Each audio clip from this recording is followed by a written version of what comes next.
Hey guys, as I said in a previous video, when I returned my Pixel 6, my Galaxy S21 had an issue where it would not power on.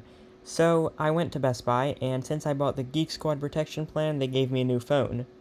For $200. That really annoyed me, but it's better than going to Samsung and having them try to repair the phone, which takes 2 to 4 weeks usually. So, oh well. I paid it and they shipped me out pretty much a refurbished phone.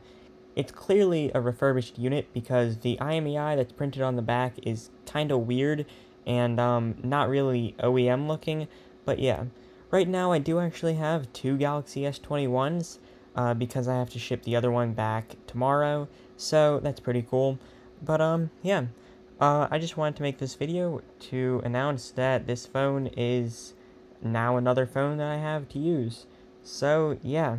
I initially was not going to keep this, and I was going to sell this, but I actually am kind of liking this, so I'm just going to keep on using it for a while, and, yeah, sorry for the lack of uploads around the new year. I'm going to try to work on that, so yeah, thank you for watching, and goodbye.